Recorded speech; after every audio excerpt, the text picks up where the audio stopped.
ஸ்ரீயம் தேகி ரக்தவர்ணே. அந்த அன்னபூரணியை பார்க்கிற போது எப்படி இருக்கா இவருக்கு? ரக்தவர்ணே அபர்ணே. அந்த சரஸ்வதியை பாடுற போது இவர் என்ன சொன்னார்? ஆரக்தவர்ணே பிரம்மாணி. சரஸ்வதியை பார்க்கிற போது ரக்தவர்ணம் சொன்னார். அந்த சரஸ்வதி இப்ப அன்னபூரணியாய் தரிசனம் கொடுக்கிற பொழுது அந்த ரக்தவர்ணமாத்தான் இருக்கு. அந்த ரக்தவர்ணம் தான் புவனேஸ்வரனுடைய வர்ணம். முதல்ல ரக்தாம்பரா, ரக்தவர்ணா, ரக்தமாலா, ரக்தகட்கா, ரக்த கந்தானுலேபனான்னு முதல்ல அந்த சுதர்சனனுக்கு தரிசனம் கொடுத்தாலே அம்பாள் அந்த சிகப்பு. அதனால பெண்களுக்கு சிகப்புங்கிறதான மங்களம் இல்லையா? அவ சிகப்பா வஸ்திரங்களை கட்டிக்கிண்டு சிகப்பா மஞ்சள் சிகப்புன்னு, மஞ்சள் அதுல இருந்து சிகப்பு, சிகப்பு மஞ்சள் ரெண்டும் ஒன்னோட ஒன்று சேர்ந்தது இல்லையா? மஞ்சள்ல இருந்து சிகப்பு. இப்ப மஞ்சள்ங்கிறது சாயங்கால வேலை, சிகப்புங்கிறது கால வேலை, ஆகாசத்துல நீலம். இது சரஸ்வதி. இப்படி தேவியினுடைய உபாசனை. அந்த ரீதியில மத்தியான வேளையில எப்படி இருக்காள் அம்பாள்? சகல ஜனங்களையும் காப்பாற்றக்கூடியவளாக காயந்தம் திராயத இது காயத்ரி.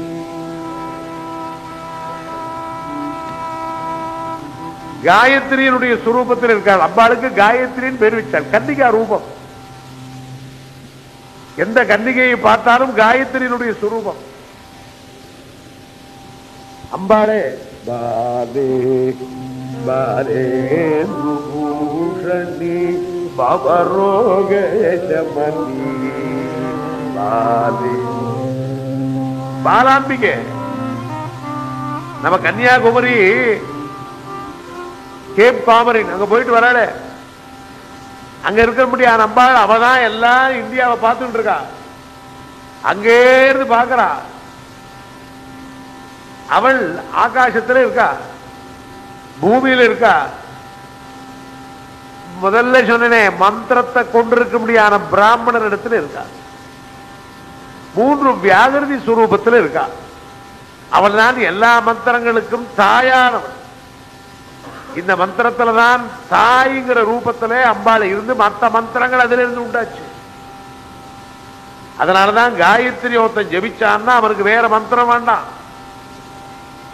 நான் அஷ்டாட்டம் ஜபிக்கிறேன், பஞ்சாட்டம் ஜபிக்கிறேன், ஷடாட்டம் ஜபிக்கிறேன், ராமநாமா சொல்றேன், காயத்ரி அது வந்து ஒருத்தர் வரமாட்டான். தாயார மதிக்காத ஊர்ல தானம் பண்ணானா என்னடா பிரயோஜனம்? நீ காயத்ரி ஜபம் பண்ணினா போறோம். காயத்ரிங்கிற காயத்ரியில எல்லா மந்திரங்களுடைய சக்தி இருக்கு.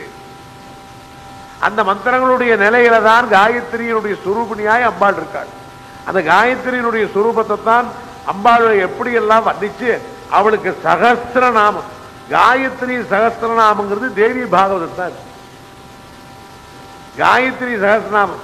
நம்ம காயத்ரி சகஸ்திரநாமத்துக்கு நான் காயத்ரி சகஸ்திரநாமம் பண்ணலான்னு இருக்கேன். பண்ண வேண்டாம், காயத்ரி சகஸ்திரநாமத்தை பண்ணு. 1000 காயத்ரி பண்ணு. நமக்கு எல்லாருக்கும் உபதேசம் ஆகியிருக்கிறது. இதுக்கு காயத்ரி பத்தி எல்லாருமே கொண்டாடுறா.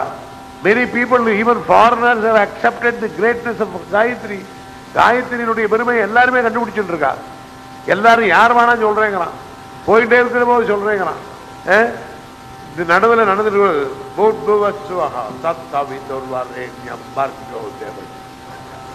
அது மந்திரம் இல்லை, அது உச்சரிப்பு. You are spelling. நீ சொல்லிக்கிட்டு இருக்க. மந்திரங்கிறது சொல்லப்படாது, உள்ள இருக்கணும். அந்த காயத்ரி எப்படி இருக்கலாம்? சாவித்ரி. சாவித்திரியினுடைய ரூபத்திலே இந்த லோகத்தில் நடக்கிறார். ஆக காயத்ரி, சாவித்ரி, சரஸ்வதிங்கிற 3 ரூபத்திலே சூரியன் இடத்தில் இருக்காங்க. பர்கோ தேவஸ்ய தீமகி. அங்க சூரியனுடைய மண்டலத்திலே அங்க எப்படி சைதன்ய பிண்டமிவ மண்டலமஸ்ய. அந்த இடத்துல பிராச்சி குங்கும திலகம் பூர்வாச்சலேயரௌணேயமாணிக்யம் திரிபுவன கிருகைக தீபம் வந்தே லோகைகலோச்சனம் ஆத்யம் பிராச்சி குங்கும திலகம். प्राची कुंकुमतिलकम पूर्वाचले माणिक्यम त्रिभुवन गृहैकदीपम மூணு லோகத்துக்கும் வழக்கேற்றி வைக்கிறவன் யாரு? சூரியன். சூரியன் எப்போதுமே அஸ்தமிக்கிறது இல்லை. நமக்கு அஸ்தமிக்கிற மாதிரி இருந்தாலும் தவிர சூரியன் எப்பொழுதுமே இருக்கா இல்லையா? சூரிய ஆத்மா ஜகதஸ்துஷா தச்சுர் தேவகிதம் புரஸ்தாத். சூரியன் எப்பொழுதுமே இருக்கார். அவர் அவரைத்தான் பரமாத்மா பரமாத்மான்னு சொல்றோம். அந்த சூரிய நாராயணங்கிறோம். சாம்பம் சம்சார வேஷஜம் நீலக்ரீவம் விரூபாட்சம் நமாமி சிவமவ்யயம். அந்த சூரியனே சிவன் சொல்றோம். இங்கே சூரியனிடத்தில் இருக்கிறது அம்பாள். அவள்தான் காயத்ரி, சாவித்திரி, சரஸ்வதிங்கிற மூன்று கலையில இருக்காள். மூன்று கலைகளும் மூன்று விதமான சக்திகளை கொடுக்கிறது. அதைத்தான் முதல்ல சொல்லிட்டு வந்து காயத்ரிங்கிறது எதை கொடுக்கிறது? உன்னை காப்பாத்துறது, சம்சார பந்தத்திலிருந்து உன்னை காப்பாத்துறது. காயத்ரி வச்சுக்கிட்டு நீ போய் பரீட்சை எழுதினா பாஸ் ஆகலாம். அது உலகத்திலே மெட்டீரியலிஸ்டிக், உலக காரியத்துக்குன்னு உபயோகப்படுறதுக்கு இல்ல காயத்ரி. நான் காயத்ரி ஜெபம் பண்ணிட்டே இருந்தேன் சார். என் பொண்ணு கல்யாணம் ஆக மாட்டேங்குது. நான் காயத்ரி சொல்லிட்டே இருந்தேன் சார். எல்லாம் பணம் எல்லாம் போயிடுது, எல்லாம் ஏற்பட்ட நஷ்டம். காயத்ரி உன்னுடைய ஜென்மாவை உயர்த்துறதுக்கு தான். உள்ளுக்குள்ள ஒருத்தன் உட்கார்ந்து இருக்காண்டா, உடம்பாடா உனக்கு. உள்ளுக்குள்ள நான் யாரு நான் யாரு நான் யாருன்னு கேட்க வேண்டிய கேள்வி நீ நான் யாரு நான் யாருன்னு கேட்கறது பதிலா நீ யாருன்னு கேட்கிறோம். நாம் இன்னொருத்தர் தான் கேட்கிறோம், நம்மளை கேட்கலையே. நான் யாருன்னு கேள்வி கேட்டவர் ரமண மகரிஷிகள். 12 வருஷம் ஆச்சா அவருக்கு பதில் வந்தது. 12 வருஷம் ஒரு பாதாள கோயில உட்கார்ந்துட்டு தேள் கடி, பாம்பு கடி, புத்து, இது கரையா புத்து, இதில் வச்சு உடம்ப அரிச்சு 12 வருஷம் கழிச்சு வெளில வர போது நான் யாருன்னு அவருக்கு புரிஞ்சு போச்சு. எல்லாரும் கேட்டா 12 வருஷம் கழிச்சு வந்திருக்கே என்ன தெரிஞ்சது? அது எப்படி சொல்றது? எதோ வாச்சோ இவர் தந்தே அப்பிய மனசா. அது எப்படி நான் சொல்றது? நான் யாரு நான் யாரு கேட்டா அது நான் யாருமே இல்லை, ஒத்துருமே இல்லை. நான்கிறது இங்க நாம் பாவிச்சுக்கிட்டு இருக்கோம். அதனால இந்த காயத்ரிய தியானம் பண்றதுனால என்ன ஆகும்? லௌகிக காரியத்துக்கு காயத்ரி இல்ல, உன்னுடைய தேஜஸ் விருத்தி ஆகும். நீ மனுஷனா இருக்கிறவன் தேவனா ஆகக்கூடியது உண்டாகும். தேவனா ஆகக்கூடியது உண்டாகிறதுக்கு என்ன பண்றாள்? அந்த காயத்ரிங்கிறவள் மந்திர ரூபத்துல, அந்த சப்த ரூபத்துல உங்ககிட்ட வரா, உன் உடம்புக்குள்ள வரா. அவளை ஏத்துக்கிற போது இந்த சரீரம் தாங்காது. சில பேருக்கு ஆவர்த்தி பண்ற போது இவ்வளவுதான் ஜபம் பண்ணணும்னு சொல்லியிருக்கோம். ஒருத்தர் சொன்னார், ஏன் கோட்டி ஜபம் பண்ணா என்ன? நான் கோட்டி காயத்ரி பண்ணலான் இருக்கேன். லீவ் எடுத்துட்டேன் சார், ஆபீஸ் லீவ் போட்டேன். லீவ் போட்டு கோடி காயத்ரி வேண்டாம். அது மாதிரி பண்ணா என்ன ஆகும்னா இந்த சரீரம், இந்த கர்ம சரீரம் தாங்காது. பின்ன என்ன பண்ணணும்? அதுக்கு இவ்வளவுதான் வச்சிருக்கா. கார்த்தால 32, சாயங்காலம் 64, இதாக போனா 108, ரொம்ப ஜாஸ்தியா போனா வாரத்தில் ஒரு நாள். நான் தினம் சகஸ்திர காயத்ரி பண்றேன். பண்ண மாட்டேடா, பண்ண முடியாது. ஏன்? சகஸ்திர காயத்ரி பண்ணா நீ திங்கிற சோறு வேற, அது வேற. மதம் ஆச்சரியத்துக்கு இடம் கொடுக்க முடியாத காரியத்திலே மந்த சக்தி அதிகமாக தங்காதுரா. அதனாலதான் நம்ம பெரியவாழ அளவு வச்சா எல்லாத்துக்கும் மீட்டர் இல்லையா? இதெல்லாம் ரேஷன் போட்டான அரிசி இந்த ஊர்ல போட்டிருக்க மாட்டான், எங்க ஊர்ல போட்டிருக்கோம். ரேஷன் அதுதான். சில ஹோட்டல்ல கூட நீ சாப்பிட்டு இல்லையோ, பிண்ட பிரதானத்துக்கு போடுறான் இந்த மாதிரி. ஏன்னா உன் மாதிரி 100 பேர் சாப்பிடணும்டா. அதனால நம்ம சரீரத்தில் எவ்வளவு இருக்கு, இத்தனை விதமான தோஷங்கள் இருக்கு. அந்த தோஷங்கள்லாம் போகணுமானா கொஞ்சம் கொஞ்சமா தான், படிப்படியா தான் போகணும். நீங்க திருப்பதி மலைக்கெல்லாம் ஏறின்னு இருந்தோம், இப்ப முடிஞ்சுதா? திருப்பதி மலைக்கு நானே பொட்டி எல்லாம் தூக்கிக்கிண்டு, குழந்தையும் தூக்கிக்கிண்டு நானே நடந்துட்டு இருந்தேன். இப்ப நடக்கிறவனை பார்த்தாலே இறக்கிறது, வயசாச்சு.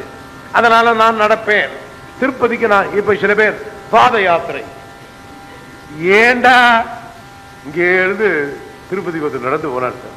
அவருக்கு வேற வேலை இல்லையா? உட்கார்ந்த இடத்துல இருந்து கோவிந்தா கோவிந்தான்னு சொன்னா அவன் வரான்டா. அதனால இதெல்லாம் சாகசமான காரியங்கள். அதனாலதான் கணக்கு வச்சா இவ்வளவுதான் நீ செய்யணும், இவ்வளவுதான் சொல்லணும், இவ்வளவுதான் பண்ணணும் அப்படின்னு வச்சார். ராத்திரியும் பகலும் சில பேர் அகண்ட பஜனை ராத்திரி எல்லாம் பண்றது. ராத்திரி 12 மணிக்கு மேல ஆச்சுன்னா இந்த உடம்புல ராட்சச பாவம் வந்துடும். நமக்கே தெரியும், இந்த உடம்பே நமக்கே நாத்தம் பொறுக்காது. இந்த உடம்பு நாடுற உடம்பு தானே, நாடுற உடம்புல வாய் நாரும் உடம்பு நாரும். இதுல பஜனை பண்ற போது எப்படி இருக்கும்? நாம சங்கீர்த்தனம் பண்றதுக்கு நம்ம சரீரம் இடம் கொடுக்கலையே. அதனாலதான் அளவோட பண்ணு. அதனாலதான் காயத்ரிக்கு சந்தஸ் வச்சா. சந்தஸ்னா அளவு, மீட்டர், இவ்வளவுதான் வேணும். ஸ்திரீகளுக்கு இவ்வளவுதான் கட்டிக்கலாம். 18 முழம் போடவே. அவ்வளவு ஜாஸ்தி இருக்கு. 8 முழம் போடாது, ஏன் 4 முழமும் போடும் போறது. 18 முழங்கிறது வச்சதனுடைய காரணம் வேற. அது இப்ப வேண்டாம், இப்ப நான் சொல்லணும்னு வேண்டியதில்லை. அது எதுக்காக வச்சாங்கிறது இப்ப நான் சபையில சொல்ல வேண்டிய அவசியம் இல்லை. அது ஸ்திரீகளுக்கு நடுவில் சொல்ல வேண்டாம். ஏன்னா அது 18 முழம்னு வச்சா. இப்ப 18 முழம் ரொம்ப விலை ஜாஸ்தியா இருக்கு. கட்டிக்கிறது கஷ்டமா இருக்கு, நடக்கிறது கஷ்டமா இருக்கு, போறது கஷ்டமா இருக்கு, இது கஷ்டமா இருக்கு. அதனால இது சௌகரியமா இருக்கு. அது எல்லாமே இப்ப நாமெல்லாம் தட்டாடா கட்டிக்கலையா, பஞ்சகட்சமா கட்டிக்கிறோம். பஞ்சகட்சத்து 16 போடும், எல்லாம் போச்சு. 16 பறந்து போச்சு. இப்ப ஒண்ணும் கிடையாது. இவ அப்புறம் பார்த்தா இதெல்லாம் இருக்கு. இது வேஷ்டி வச்சா துவைக்கணும், அதுக்கு சோப் போடணும். சோப் போட்டா கூட அப்படித்தான் இருக்கு. அதுக்கப்புறம் நீளம் போடணும். இதெல்லாம் எதுக்கு? லுங்கி. என்ன ஆனந்தம்! என்ன லுங்கி போட்டு காயத்ரி பண்ணக்கூடாது சார்? ஒருத்தன் கேட்டான், லுங்கி போட்டு காயத்ரி பண்ணக்கூடாது. அதனாலதான் பெரியவாளா எல்லாருக்கும் ஒரு அளவு வச்சா. சாஸ்திரங்கிறது சாஸ்திராயச்சா சுகாயச்சா. நீ நன்னா இருக்கணுங்கிறது தான் சாஸ்திரம் வச்சானே தவிர நீ கெட்டு போய் அழிஞ்சு போகணுங்கிறதுக்காக இல்லை. இதெல்லாம் வச்சுக்கிட்டு எப்படி உட்காரணும், காலை எப்படி மடக்கி வச்சுக்கணும், எங்க பார்த்து உட்காரணும். ஒவ்வொரு திசைக்கும் ஒரு காரணம் இருக்கு. கிழக்க பார்த்து உட்கார போது அந்த சூரியனுடைய ரஷ்மி மேல படும் காலவாழையில. மேற்கு பார்த்து உட்கார்ந்தா மேற்கு பார்த்து அந்த சூரியனுடைய ரஷ்மி மேல படும். நீ வீட்டுக்குள்ள ரூமுக்குள்ள உட்கார்ந்து பிளாட்டுக்குள்ள பண்ற அது வேற விஷயம். அந்த பிளாட்டுக்குள்ள சூரியனே வந்தது கிடையாது. நீ வெளியில போய் பண்றவனுக்கு தானே சொல்றோம். அதுவும் எப்படி பண்ணணும், நீ பண்ற எண்ணிக்கை இருக்கே உனக்கே தெரியப்படாது. அப்படிதான் பண்ணினார் தர்மராஜா. பவய பங்கஜ பல்து பிரத்யக்ஷ தெய்வமாய் சூரியனை நினைச்சுக்கிண்டு அந்த சூரிய பகவானத்தில் இருக்கிற சக்தியை பிடிச்சி இழுத்தார். அவர் எதுக்கு? அக்ஷய பாத்திரம் கிடைக்கிறதுக்கு. அக்ஷய பாத்திரம் கேட்கல, ஆயிரக்கணக்கான வாழ்க்கை சாப்பாடு போடணும். பவய பங்கஜ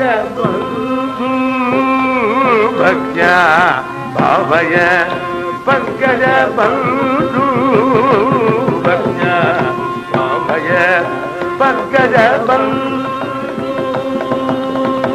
நிஜ கருணாரச நிர்மித திரிபுவனம்.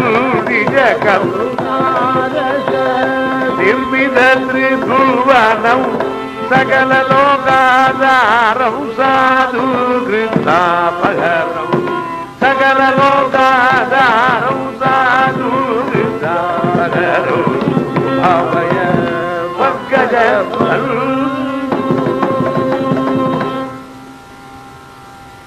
அந்த சூரிய பகவானை வச்சு அதுக்குள்ளே அம்பாள் உட்கார்ந்துட்டு உனக்கு தரிசனம் கொடுக்குறா. பிரத்யக்ஷமான தெய்வம் சூரியன். பிரத்யக்ஷமான தெய்வத்தின் இடத்துல இருக்கு. பௌர்ணமி அன்னைக்கு அம்பாள் அங்க இருக்கா. அந்த பௌர்ணமி அன்னைக்கு அம்பாளுடைய சுரூபம் சந்திர கலையிலே வளருது, இது சூரிய கலையிலே வருது. நித்திய கர்மா பண்ற போது அக்னி, அக்னிங்கிறது நம்ம உடம்புல இருக்கு. இந்த அக்னி கலையை விருத்தி பண்றதுக்கு அம்பாளுடைய அனுகிரகத்தை கேட்கறதுக்கு தான் இந்த காயத்ரி. இந்த காயத்ரியை ஜபம் பண்ண பண்ண பண்ண ஒரு உடம்புல இருக்கிறதான பவர் இருக்கு. சில பேட்டரி சார்ஜ் ஆகுது பாருங்க, அந்த சார்ஜ் ஆகிற மாதிரி உடம்புல உண்டாகும். அது என்ன உண்டாகும்? நாளைக்கு இந்த ஜென்மா முடிகிற போது உன் ஜென்மாவில எதற்காக நீ எடுத்தேங்கிறது தெரியும் உனக்கு. அப்போ உன்னை காப்பாத்துவன். எத்தனை விதமான ஜீவனுக்கு வேண்டிய கஷ்டங்கள் இருக்கு, ஜீவனுடைய யாத்திரை எவ்வளவு இருக்கு. அந்த யாத்திரையில இந்த காயத்ரி வழக்கு போட்டு ஒன்னு அழிச்சுன்னு போவா. அதான் காயந்தம் திராயதைதி காயத்ரி. அவள் சாவித்திரிங்கிற ரூபத்திலே இருக்காள். அந்த சாவித்திரிக்கு ரூபத்துக்கு அதை பத்தி சொல்லுவோம். சாவித்திரி மத்திர தேசத்திலே அஸ்வமதினு ஒரு ராஜா இருந்தார். அவர் காயத்ரி ஜபம் பண்றவர். அவர் அளவு கடந்து காயத்ரி பண்ணிட்டே இருப்பார். பண்ணிட்டே இருக்கிற போது காயத்ரி ஹோமமும் பண்ணுவார். இப்படி இருக்கிற போது திருவருள் செய்தனளே, இந்த சாவித்ரி காயத்ரி சரஸ்வதி மூணு ஒண்ணுதான். ஆனால் மந்திரம் காயத்ரி மந்திரம். அந்த காயத்ரி மந்திரத்தை சொன்னா சாவித்ரி சரஸ்வதி ரெண்டு பேருமே உபாசிக்கிறேன். அதனாலதான் காயத்ரி உபாசிக்கிறது குழந்தைகள். பிரம்மச்சாரிகள் வேதம் படிக்கிறவாளோ சாஸ்திரம் படிக்கிறவாளோ இல்ல வேற எதை படிச்சாலும் காயத்ரியை ஜபம் பண்ணினா அவனுக்கு பரீட்சையில பாஸ், அவன் படிப்பு வரும். நம்ம குழந்தைகள் காயத்ரி பண்றது இல்லையே, இதனாலே வரும். இது படிக்காது, காயத்ரி பண்ணாதையே பாஸ் பண்ணிவிட்டான். அதுக்கு காரணம் என்ன? உங்க தாத்தா பண்ணியிருப்பார் காயத்ரி. அது காயத்ரியினுடைய புண்ணியத்தை எடுத்து கடைசியில நம்ம விடுறவன் பூமியில அந்த பலன் இருக்க நம்ம குழந்தைகளுக்கு வரும். புள்ள சம்பாதிக்க போனாலும் அப்பா சொத்த சாப்பிடல, பிள்ளை ஆத்துல உட்காந்து எப்படி சாப்பிடுறது பாதவேவா வச்சுட்டு இருக்க. அது மாதிரிதான் நம்ம பூர்வ பித்திருக்கள் பண்ணி இருக்கா, நம்ம தான் விட்டுட்டோம். இந்த வரிசையில தான் விட்டுருக்கோம். இதுக்கு முன்னாடி வரிசையெல்லாம் உத்தரவு விடல. அவெல்லாம் காயத்ரி விட மாட்டா, வேற எதுவானா விட்டுடுவா, வேற எந்த காரியம் விட்டாலும் விடுவா, காயத்ரி விட மாட்டா. அந்த காயத்ரி பண்ணின புண்ணியம் தான் இன்னைக்கு பம்பாயில வாசம், கார்ல போற, Maruti car, air condition car, எல்லாம் வசதி. ஆனா உனக்கு ஒண்ணும் தெரியாது. ஆனால் அத்தனையும் அந்த புண்ணியம் எத்தனை நாள் இருக்கும்? அது அனுபவிக்க போயிடும்.